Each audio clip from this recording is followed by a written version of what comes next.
melon kok. Lah, melon apa bence ya? Sebece lho.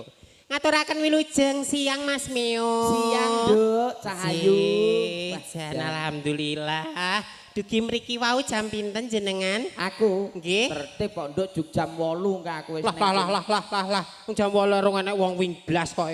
Aku melok isah-isah mburi ngono. Masa jenengan wau? Mangsamu. Lah kadek MC kok rupane burek.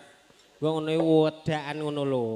Aku ngenggo wedak iki kleru iki engke. Wedak bambu saiki ya murah. Biasane kan sing tak nggo ki pon wajah hitam dadi putih. Lah niki jenengan ngagem Nganggo wage. wah. Wedake wage. Nggih, sowan dateng dalemipun Bapak. Oh iki rambut ati-ati. Ngono kuwi apalno to? Arang incang-inceng undangan. Pripun